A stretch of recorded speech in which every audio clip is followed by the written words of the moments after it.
말씀은 디모데전서 2장 1절로 4절입니다.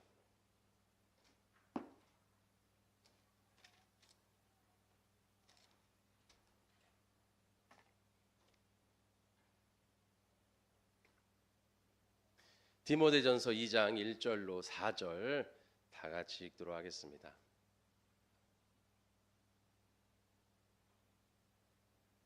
읽겠습니다. 그러므로 내가 첫째로 권하노니 모든 사람을 위하여 간구와 기도와 도고와 감사를 하되 임금들과 높은 지에 있는 모든 사람을 위하여 하라. 이는 우리가 모든 경건과 단정함으로 고요하고 평안한 생활을 하려 함이라. 이것이 우리 구주 하나님 앞에 선하고 받으실 만한 것이니 하나님은 모든 사람이 구원을 받으며 진리를 아는 데에 이르기를 원하시느니라. 아멘. 자, 나라를 위해 기도해야 하는 이유에 대해서 같이 은혜 나누도록 하겠습니다. 오늘이 이제 선거 날이었잖아요. 선거 잘 하셨어요? 오늘 선거하러 갔더니 길을 쭉 섰더라고요. 그래서 선거하는 사람들이 굉장히 많은가 보다 생각을 했습니다. 자, 우리가 이제 선거하면 이제 정치가 이렇게 되는 거고요. 정치라고 하면 우리 그리스도인들이 굉장히 부담스러워합니다. 교회가 정치를 꼭 해야 되는가? 정치에 교회에 왜 신경 써야 하는가? 이런 얘기를 많이 하잖아요. 예배만 잘 드리고 기도하면 되는데 무슨 뭐 정치에 이렇게 신경을 쓰나 이렇게 얘기를 하는데 오늘 읽은 말씀처럼 여기 임금들과 높은 지위에 있는 모든 사람들을 위하여 우리가 모든 경건과 단정함으로 고요하게 생활하기 위하여 뭐 하라는 거죠? 기도하라는 것입니다. 그래서 이것은 무슨 말씀이냐면 관심을 갖고 그들을 위해서 기도하라는 것이죠.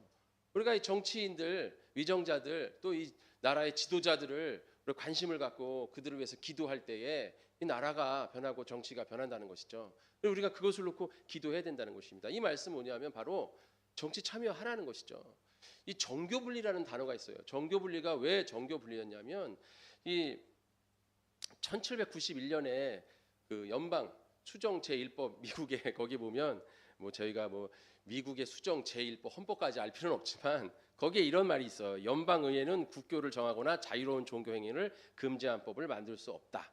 이렇게 하면서 이것이 교회와 세상의 분리의 장벽이다라고 토마스 제퍼슨 대통령이 이렇게 얘기를 했습니다. 그래서 그 얘기가 정교 분리로 이렇게 이제 고착화된 거예요. 고착화. 그러니까 이것은 뭐냐면 우리가 정치 참여를 하지 말라는 얘기 아니라 세상이 우리 교회를 마음대로 막 하려고 하는 것, 우리 거룩한 교회를 망치고 우리 거룩한 교회를 마음대로 좌지우지하려는 것을 막는 울타리의 개념으로 이 정교 분리에 대한 부분에 대해서 이렇게 법을 제도한 거지 교회가 정치에 참여하지 말라라고 말한 게 아니에요. 그러니까 이 교회가 종교 자유를 가지고 이 종교를 자유롭게 믿도록 세상에서 그렇게 해야 된다는 거죠. 법적으로 막 종교 탄압하고 이러면 안 된다. 이게 이제 이 법의 목적이에요. 그래서 우리가 하나님 앞으로 열심히 기도하면서 또 이제 세상 정치에도 우리가 참여할 수 있다는 것이죠. 그런데 이제 우리가 여기서 한 가지 알아야 될 것은 뭐냐면 특정 정당 정치를 하지 말라는 것이죠. 특정 정당 정치라는 것은 교회가 어떤 특정한 정당이나 특정한 후보라든가 이런 사람들을 막 밀어주고 막 선거철에 막 교회 앞에 세우고 막 이렇게 하는 거 있잖아요. 이런 거 하지 말라는 거죠. 그런 거를 하지 말라는 것이지 이 세상의 정치에 참여하지 말라는 얘기가 아니에요. 거기에 오히려 더 관심을 갖고 그들이 무엇을 하는가 그거에 대해서 우리가 잘못됐으면 기도를 하고 선거를 통해서 우리가 어떻게 돼요? 브레이크를 걸어야 되는 거죠. 제재를 해야 된다는 것입니다. 자, 우리 중세시대 때 어떤 일이 있었습니까? 콘스탄티누스 황제가 국교화했어요. 기독교를 국교로 로마에 공인을 했죠. 303년인가요? 하여간 국교로 공인을 하고 나서 이게 나라와 교회가 어떻게 합쳐졌잖아요. 그러니까 세상 권력과 교회 권력이 이렇게 합쳐짐으로 해가지고 이제 그 임금이 교회의 수장이 되는 거죠. 그래서 임금이 자기 이 나라는 교회다, 교회는 나라다 이런 개념이 형성이 되다 보니까 교회와 이 나라의 어떤 뭐랄까요 장벽이 없어진 거예요. 그러다 보니까 교회가 점점 권력에 어떻게 됐습니까? 권력의 시녀가 되었다 이렇게 얘기하잖아요. 중세시대 때 권력의 시녀가 돼가지고 이 권력을 막 휘두르는데 합당한 명분을 교회에서 말씀으로 막 갖다가 제시를 해주는 거죠. 그러니까 종교 지도자들도 그 세상의 지도자들과 이제 이렇게 결탁을 해가지고 자기들이 이제 뭔가 권력을 가지기 위해서는 세상의 임금들이나 세상의 그런 힘 있는 사람들한테 옆에 가가지고 그들이 하는 나쁜 짓들을 오히려 명분화시키고 그거를 올바르게 말하기 위해서 말씀들을 찾아다가 그걸 교리를 그럴싸하게 만들어가지고 자꾸 만들어주는 거예요. 그러니까 그 사람들은 그걸 가지고 사람들한테 나아가는 거죠. 그러니까 그때 당시에는 법이나 하나님의 말씀이 구분이 없었단 말이죠. 그리고 이 나라가 다 기독교이기 때문에 교회이기 때문에 교회에 이제 다 소속되어 있기 때문에 하나님의 말씀은 어떻게 된 거야? 이거는 이 세상 법보다 더 강하잖아요. 이제 그렇게 잘못을 하다 보니까 이렇게 하다 보니까 우리 교회가 타락을 하는구나. 그래서 종교개혁자들이나 종교개혁했을 때 그 초기에 이제 기독교인들이 이 종교랑 정치는 분리가 돼야 되는구나. 이 세상 권력과 교회 권력은 같이 가면 안 되겠구나 하다 보니까 그것을 너무 강조한 나머지 마치 우리 그리스도인들이 정치에 참여하는 것이 나쁜 것처럼 이렇게 비춰졌다는 것이죠. 근데 그렇지 않다는 것입니다. 오늘 여기도 바울이 말씀하잖아요. 뭐라 그럽니까? 이는 우리가 모든 경건한 단정함으로 고요하고 평안한 생활을 하게 하려 함이라 그랬어요. 이 말씀은 무엇입니까? 이 정치인들이 특히 나라의 지도자들이 올바로 서야 우리의 신앙생활이 평온해질 수 있다는 거예요. 평안해질 수 있다. 지금 이걸 말한 로마 시대, 이 바울이 지금 이 말씀을 전할 때 이 로마 시대 어떤 시대예요? 네로 황제가 박해하던 시대예요. 네로 황제가 막 그리스도인들을 사자 입에 던지고 막 어떻게 했냐면 자기들이 모여가지고 이제 잔치를 해요. 자기들이 모여서 이렇게 사람들이랑 잔치를 하는데 그때는 이제 옛날이니까 횃불이 필요하잖아요. 그 횃불을 비치기 위해서 그리스도인들을 이렇게 장대에 꽂아가지고 그리스도인들에다가 불을 붙이는 거예요. 사람에다가. 그러면 이 몸에 지방이 있잖아요. 이게 타면서 거기를 밝히 비치는 거야. 그 밝히 비치는 그곳에서 자기들은 파티를 했단 말이에요. 그런 악독한 폭군이라고 그러잖아요. 악독한 그런 박해와 핍박 얼마나 많은 사람들을 잡아다가 죽이고 막 그래서 그리스도인들이 어떻게 했습니까? 막 지하 카타콤이라는 지하 그 무덤에 들어가가지고 거기서 막 피부병을 막 얻어가면서까지 믿음을 지키고자 막 그 속에 숨어가지고 우리 지금 보면 저 터키에도 그러고 저는 가보지 못했지만 다큐멘터리나 이런 데 보면 있잖아요. 지하 세계 그렇잖아요. 지금도 다 개발이 안 됐대잖아요. 얼마나 많이 한 동네로 만들어가지고 막 꼬불꼬불 들어가면은 막 거기 잘못 들어가면 길을 잃은대잖아요. 거기에 교회도 있고 학교도 있고 운동장도 있고 뭐 식당도 있고 다 만들어 놓고 왜 그렇게 한 겁니까? 박해 시대에 그리스도인들이 그 속에 들어가가지고 땅을 조금씩 파내면서 그리스도인들이 또 오면 또 파내고 또 오면 또 파내고 하면서 그걸 넓혀가 그렇게 속에 숨어서 신앙생활하고 그랬다는 것이죠. 왜 그럽니까? 나라에 황제 하나가 잘못 바뀌고 황제가 잘못된 얘기를 하니까 그때 그 로마에 큰 불이 났어요.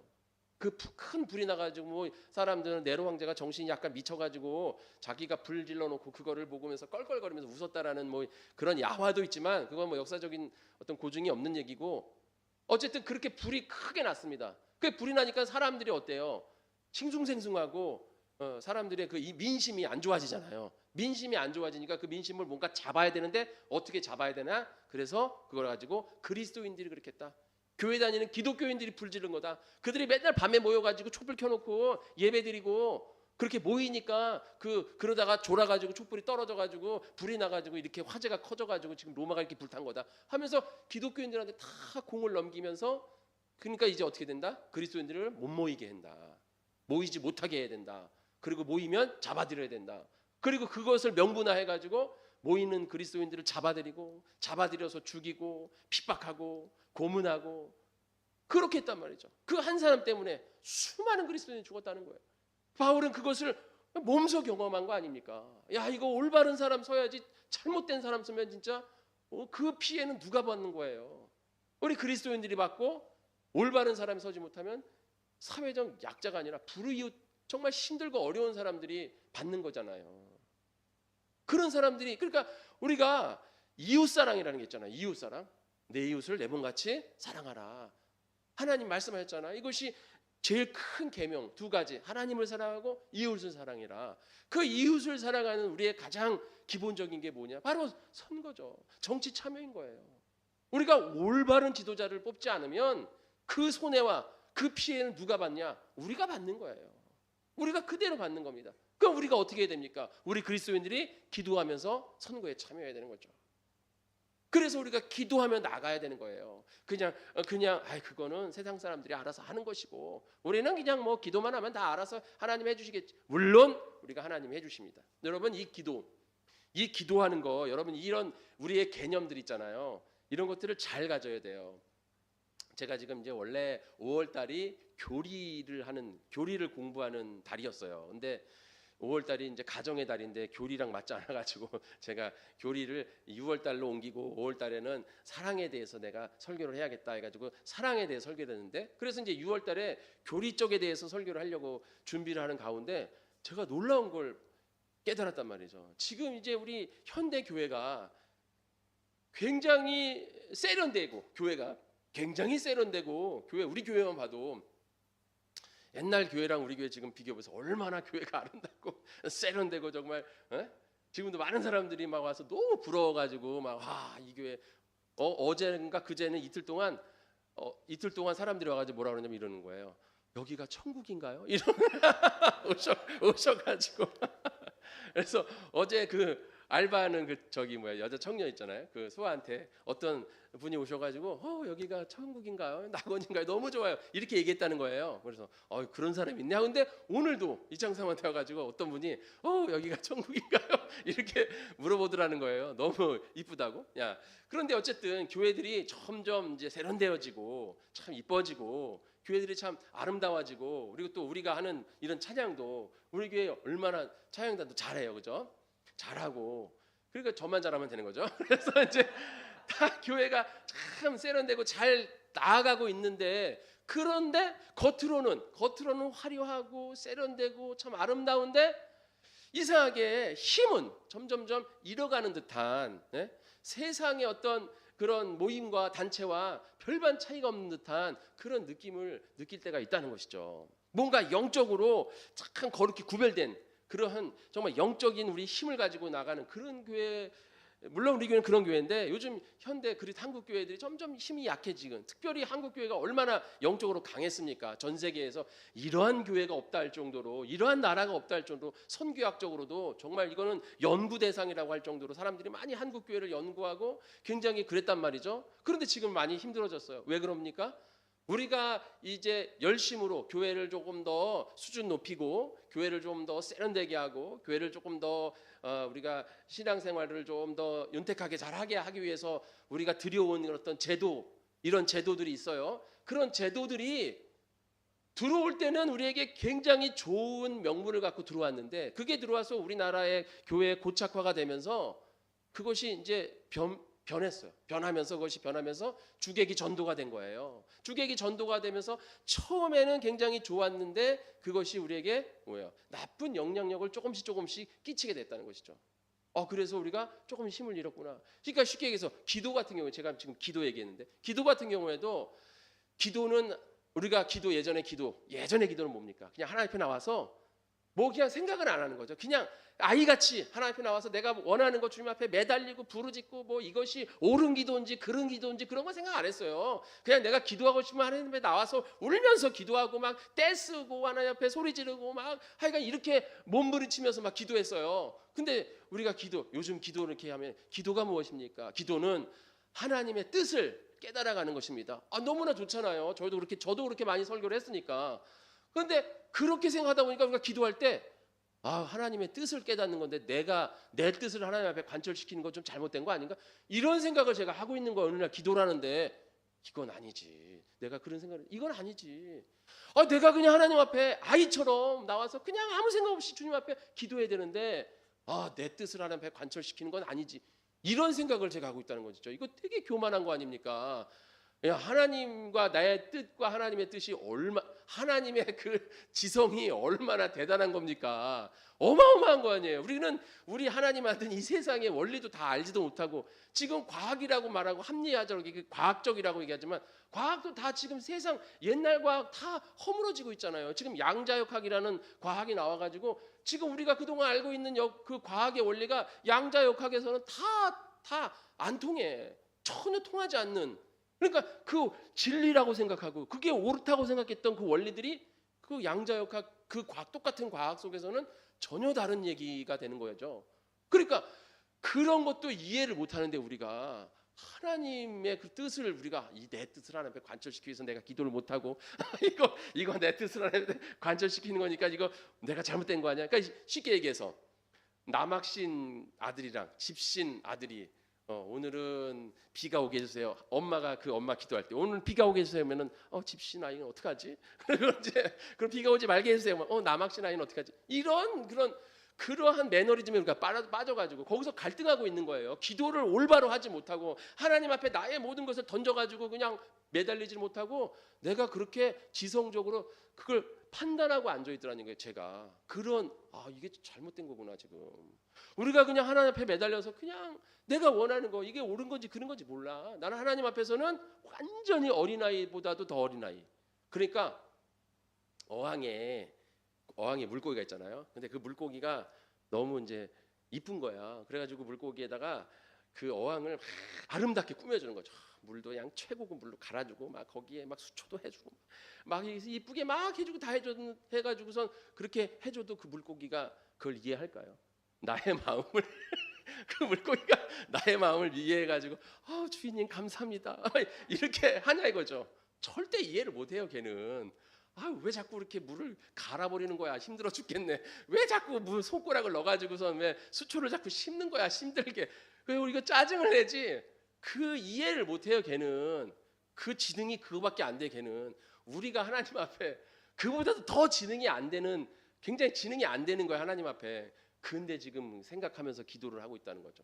그런 것들이 너무 많아. 우리 한국 교회에 너무 많이 들어와 있어요. 뭐 지성의 우상화 이부터 시작해가지고 그냥 그 제자 훈련 같은 경우에도 제자 훈련이라는 게 얼마나 우리에게 굉장히 수준을 높여줬습니까? 우리의 그런 수준들이. 그리고 막 그런 것들이 우리를 많이 발전시켰잖아요. 물론 우리에게 굉장히 좋은 이익적인 측면이 굉장히 많아요. 근데 아까 말씀 것처럼 그것들이 야금야금 잘못된 인본주의로 이렇게 변화되면서 우리한테는 이게 잘못된 것들로 이렇게 쌓이기 시작한다. 이런 모든 것들이 지금 우리나라 교회가 예전에 그냥 아무 생각 없이 그냥 되게 무식했지만 아무 생각 없이 주님 앞에 나서 팍 매달렸던 그런 마음들을 다 바꿔버렸다는 것이죠. 마찬가지로 우리가 이 기도라는 것도 우리가 하나님 앞에 이게 알아서 해주시겠지라고 판단할 게 아니라 우리는 기도하라 그랬으면 그냥 기도하는 거예요. 그리고 기도하려면 어떻게 됩니까? 그 정치인들에 대해서 알아야 되잖아요. 관심을 갖고 이 사람이 어떤 정치를 하는지를 알아야 될 거 아닙니까? 그러려면 우리가 어떻게 됩니까? 이 사람이 했을 때 과연 우리 그리스도인들이 우리 교회가 올바로 설 수 있는가? 우리가 정말 올바로 신앙생활 할 수 있는가? 이거를 봐야 되잖아요. 그러니까 제가 항상 말씀드린 것처럼 세상의 가치관이 아니라 성경적 가치관으로 우리 그리스도인들의 마음으로 우리가 선거를 해야 되는데 우리가 아직도 세상적 가치관으로 이 어떤 세상 경제, 사회, 문화 이런 것들을 가지고 교육 이런 거. 근데 그 교육도 성경적 가치관의 교육이 아니라 세상적 가치관 교육. 어떻게 해서 좋은 대학 가고 대학 좋은 데 가고 인서울 하고 이런 것만 생각해서 우리가 선거에서는 절대 안 된다는 것이죠. 아까도 말씀드린 것처럼 그 로마 시대 때 그 네로가 그렇게 박해를 했단 말이에요. 그렇게 박해를 할 때 그 사람들이 그 속에서 얼마나 힘들게 신앙생활을 했습니까? 또 여러분 잘 아시는 것처럼 아모스 5장 24절에 정의가 물같이 공의가 이렇게 있잖아요. 그 말씀도 그 아모스 선지자가 자기가 저기를 할 때 하나님의 사명을 감당할 때 그때 당시가 여로보암 2세가 이제 할 때거든요. 근데 그 여로보암 2세는 굉장히 타락한 왕이잖아요. 악한 왕. 근데 성경에서 원래 선한 왕은 강력한 나라를 이루었고 악한 왕은 참 힘든 나라를 어려운 나라를 만들었단 말이에요. 근데 여로보암 2세는 그렇지 않았어요. 굉장히 악한 왕인데 굉장히 강력한 나라를 만들었단 말이죠. 솔로몬 시대를 버금가는 그런 엄청나게 강력하고 그 지경도 넓히고 화려한 그런 나라를 이룩했어요. 그런데 그 왕은 굉장히 악독했습니다. 그래서 나라는 굉장히 부강하고 부유하고 굉장히 발전하고 나가서 나라 땅도 굉장히 넓혔는데 그 속에는 도덕적으로 종교적으로 윤리적으로 타락했단 말이에요. 그래서 아모스 2장에 보면 2장 6절인가 보면 그러니까 신발 한 켤레로 사람들을 팔았어요. 신발 한 켤레 값으로 사람들을 팔고 의인들을 학대하고 또 재판을 뇌물을 줘가지고 재판을 다 엎어버리고 그래서 이제 뇌물 주는 사람, 돈 많은 사람들은 아무리 죄를 져도 감옥에 가거나 이런 처벌을 안 받고 돈 없는 과부나 어려운 자들은 그냥 억울하게 당하는 그런 일들이 너무 비일비재해가지고 그런데 중요한 건 뭐냐면 그들이 길갈이랑 베델에다 제단을 쌓고 하나님 앞에 제사 드릴 땐 또 가가지고 거기서 아주 돈은 넘치니까 그냥 화려하게 제사를 드리는 거예요. 찬양단들 많이 세워가지고 막 찬양하게 하고 막 재물도 그냥 갖다가 근데 그게 하나님의 법대로 하는 게 아니라 자기들 만족으로 그렇게 하는 거죠. 그래서 자기들이 그렇게 해야 자기가 성공한다라는 그런 마음으로 그냥 가서 엄청나게 화려하게 베델이랑 길갈에 가서 제사를 드리면서 세상 나가서는 그렇게 악한 행동을 막 그들이 했단 말이죠. 이스라엘 사람들이. 근데 나라는 막 부강해고 그러니까 이들이 이게 올바른가 보다. 그래서 세상 성공적 신화, 성공적 가치, 물질적 가치를 가지고 그렇게 나가다 보니까 그 나라가 그렇게 타락하게 된 거예요. 그래서 하나님께서 너희들의 노래 소리를 끊어버리고 너희들의 제사를 내가 안 받고 너희들이 하는 기도도 내가 듣지 않겠다. 그렇게 말하면서 바로 그런 말씀을 하는 거, 공의가 흐르고 뭐 정의가 물같이 흐르게 하라. 그게 바로 그건 거예요. 공의와 정의가 올바로 세워져야지. 그런 것들이 세워지지 않으면서 그저 나한테 와가지고 화려한 예배 드리고 제사 드린다고 내가 그걸 받겠냐? 나 절대 받지 않겠다라고 하나님 말씀하시는 거죠. 그러니까 우리가 그리스도인들이 지금 이 세상을 바라봐야 된다는 것이죠. 지금도 이 세상에서는 야금야금 교회를 먹어가고 있잖아요. 지금 세상에서 얼마나 교회를 야금야금하고 먹어가고 있습니까? 이런 일이 있어요. 이제 그 입양하는 기관에서 입양을 해야 되는데 동성 커플이 와가지고 입양을 하겠다는 거예요. 그 남자 여자 이런 사람들이 와가지고 우리가 입양을 하겠다, 입양을 달라. 이건 우리나라 얘기는 아니에요. 선진국 얘기죠. 영국 얘기예요. 근데 그 입양 기관이 기독교에서 세운 거예요. 교회에서 세운 입양 기관이야. 그러면 이 교회에서 세운 입양 기관이 그 지금 동성 커플한테 입양을 하겠어요, 애를? 말이 안 되는 거잖아요. 남자 둘이서 와가지고 나는 엄마고 얘는 아빠예요. 이렇게 얘기하면서 우리가 이 애를 입양할 테니까 우리한테 이 애를 주세요. 너무 귀엽네요 하면서 그리고 진짜 토 나오게 역겹게 진짜 와가지고 그렇게 얘기를 했단 말이에요. 그러니까 이 입양 기관에서는 안 됩니다. 저희 우리는 성경적 가치관으로 세워진 입양 기관이기 때문에 우리는 이 커플을 당신들을 인정할 수 없습니다. 이건 올바른 가정의 모습이 아닙니다. 이건 하나님의 창조적 질서에 어긋나는 이거 모습입니다. 이런 데다 우리 아이들을 맡길 수 없습니다. 했단 말이죠.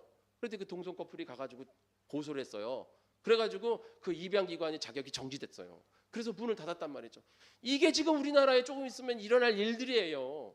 이게 조금 있으면 우리나라에 일어날 일들인 것입니다. 그리고 지금 어떻습니까?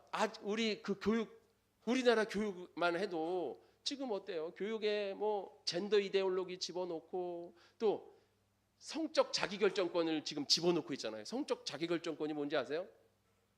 제가 남자로 태어났어도 난 여성이 되고 싶으면 여자가 될 수 있는 거예요. 또 여자만이 아니라 또 뭐 난 고양이가 되고 싶으면 고양이가 될 수 있는 것이고 나는 뭐 사람과 고양이가 섞이는 뭐 자기가 만들면 돼. 그래서 난 그런 사람이다. 그렇게 우기면 그렇게 되는 거예요. 그렇게. 그래가지고 그 수십 가지의 막 수천 가지의 막 무슨 말도 안 되는 그런 그러니까 뭐 남자 여자만 있는 게 아니에요. 성이 지금 미국 이런데 그 자기 결정권이 통과된 나라의 법에는 엄청난 그래서 막 기어다녀. 왜 기어다녀? 나는 고양이예요. 이러고 있어요. 근데 그걸 너 지금 못하는 거야? 이렇게 하지 마. 이러면 이제 그 뭐인 거예요? 자기 결정권을 무시하게 된 거예요. 그러면 이 사람이 혼낸 사람이 감옥 가는 거예요. 즉 이런 문제가 여기 있잖아요. 그런 것들을 교육에다 집어넣는단 말이죠. 교육에다 집어넣고 또 교육 안에 부모의 권위 또 교사의 권위를 다 약화시키고 그런 것들이 점차 우리의 아이들을 망가뜨리고 있는 거 아닙니까? 지금 우리 청소년들한테 빨간불 들어왔어요. 저번 주에 제가 말씀드렸잖아요. 소예배 때 아이들의 초등학교에 가서 30명 있는 초등학교에 한두 명만 교회 다니고 나머지는 교회를 안 다닌다고. 예전에는 어땠습니까? 예전에 어렸을 때 다 교회 갔어요. 저희 어렸을 때 한두 번은 교회 갔죠. 그죠? 크리스마스나 뭐 이런데 초코파이 준다 그러니까 교회 가고, 한두 번은 교회 가고 또 친구 따라 교회 한 1, 2년 다니고 뭐 이런 사람들이 이제 커가지고 어른 돼가지고 전도되면 전도 받고 이렇게 했는데, 지금은 아이들은 절대 부모가 교회 안 다닌 이상 교회에 대해서 아무것도 몰라요. 아무것도 모른다고. 그리고 그냥 세상적인 그런 개념도 윤리고 뭐고 도덕이고 뭐 이런 거 다 파괴돼 가지고 아까 말한 것처럼 그런 젠더나든가 성적 그런 부분, 또 무슨 워크 사상이나 LGBTQ 같은 이런 이상한 것들을 막 교육에다 다 집어넣어 가지고 지금 아이들의 머리 상태가 여러분들이 생각하는 것과는 전혀 다른 개념의 차원의 생각들을 하면서 살아가는 아이들이란 말이죠. 그런 아이들한테, 그리고 근데 한 번도 교회를 안 다니고 한 번도 기독교적 가치관을 배워본 적이 없는 아이들한테 이 다음에 커가지고 걔네들한테 예수 믿으세요 하면 교회를 다니겠냐. 지금도 교회 전도하기가 얼마나 힘듭니까? 지금도. 여러분, 또 지금도 전도하면 사생활보호법이 있잖아요. 사생활보호법이기 때문에 전도 못합니다. 전도 억지로 해다가는 그 사람의 사생활을 내가 침해하는 거기 때문에 전도를 못해요. 그러니까 이런 것들을 우리가 정말 생각해가지고 우리가 선거에 참여해야 되는 거죠. 그러기 위해서는 우리가 어떻게 됩니까? 기도해야 된다는 것입니다. 우리가 나라를 위해서 기도해야 되고, 민족을 위해서 기도해야 되고, 또 위정자들을 위해서 기도해야 되고, 대통령이나 국회의원들을 위해서 기도해야 되는 이유가 여기에 있다는 것입니다. 예전에는요, 솔직히 예전에는 그렇게 기도 안 해도 우리가 기도만 했어도 됐어요. 근데 지금은 그렇지 않잖아요. 이제는 완전히 이 악한 마귀가 이빨을 드러내고 그냥 이 세상 뭐 교회고 뭐고 그냥 다 먹어버리려고 지금 하고 있는 시대 아닙니까? 이런 시대에 우리가 어떻게 해야 되냐? 지금 이제 그리스도인들은 정신을 바짝 차려야 될 줄 믿습니다.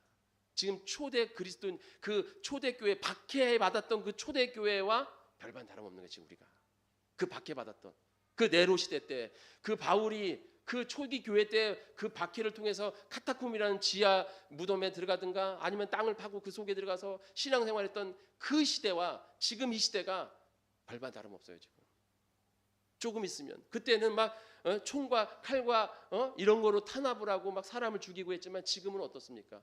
법제화하고 제도화하고. 그러니까 이 사람들이 어떤 정책을 펼칠 것이고, 이 사람들이 어떤 법을 이 사람들이 국회에 가서 얘기할 것이냐, 이걸 우리는 잘 봐야 돼요. 이 정당들이 어떠한 가치관을 가지고 지금 정당을 세웠는가, 이런 것들을 우리가 잘 봐야 돼요. 근데 아무 생각 없이 그냥 그런 정당 그냥 밀어주고, 교회가, 우리나라 교인들이요, 저 고등학교 저 신학교 1학년 때만 해도 우리나라가 25%가 그리스도인이라고 그랬어요. 25%가 어마어마한 거 아닙니까? 4명 중에 1명이 그리스도인이었어요. 그때 당시에 25%가. 지금도 적지 않아요. 지금도 우리나라 그리스도인들 많습니다. 아직 뭐 그리스도인 욕하고 그러는데 그리스도인들이 지금 다 숨죽이고 눈치 보고 다들 그리스도인 아닌 것처럼 하고 앉아 있어가지고 그렇지, 그리스도인들은 엄청 많아요. 지금 우리나라가 아직도. 그런데 왜 이렇게 거룩한 영향력을 끼치다가 그러는데 왜 거룩한 영향력을 못 끼칩니까? 이걸 안 해서 그래요. 이런 거를 기도하면서, 우리 교회들이 기도하면서 정말 그리스도의 가치관, 성경적 가치관을 장착하고 우리가 그걸 가지고 이 세상을 바라보고, 과연 이 세상에서 그 어떤 사람이 우리 성경적 가치관에 가장 근접할까? 어차피 보수나 진보나 뭐 이제 정당이나 이런 것들은 세상 가치관으로 가게 돼 있어요.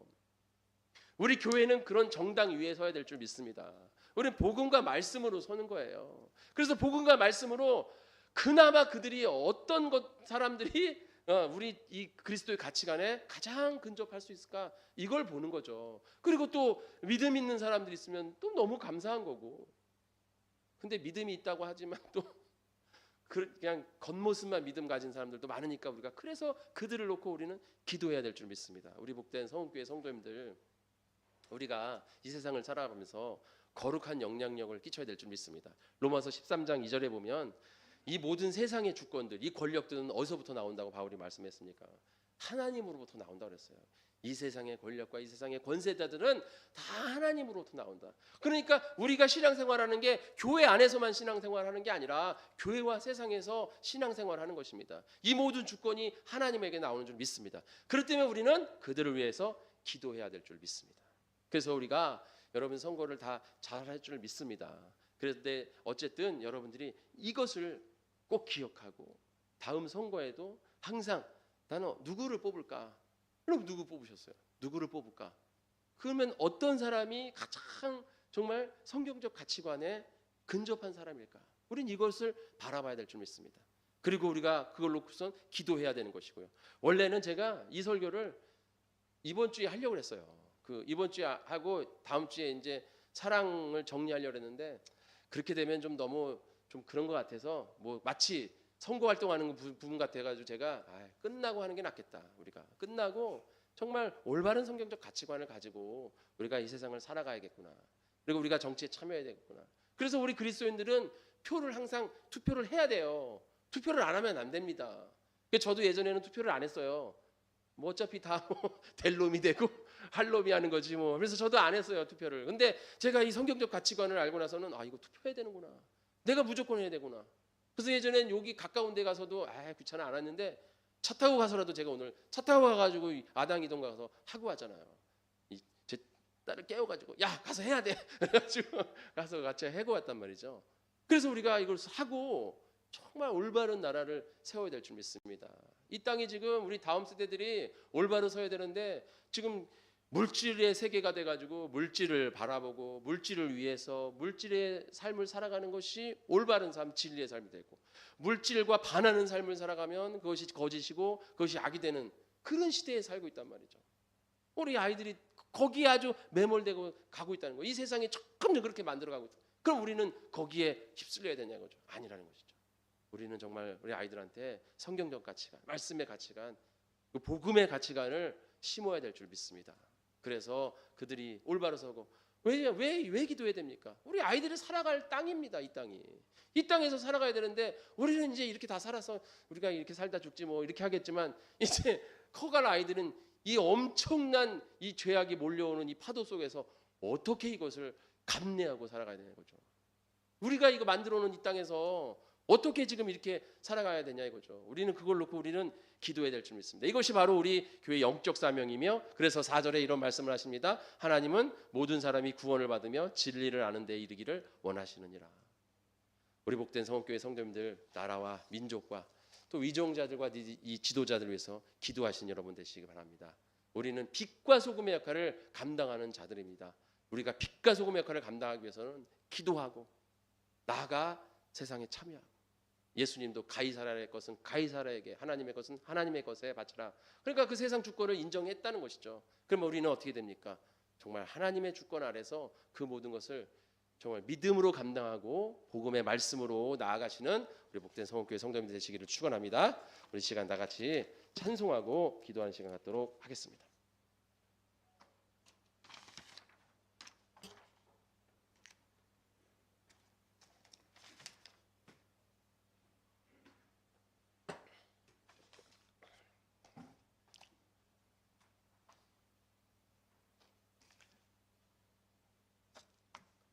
우리 사랑합니다 나 예수님 찬송하고 우리 시간 기도할 때 우리가 바라볼 곳은 예수님밖에 없죠. 그래서 정말 예수님을 사랑하는 마음으로 우리가 하나님 앞에 서고 그 예수님을 사랑하는 마음으로 우리가 이 땅을 바라보고 우리는 예수님을 사랑하는 삶으로 나아가야 될 줄 믿습니다.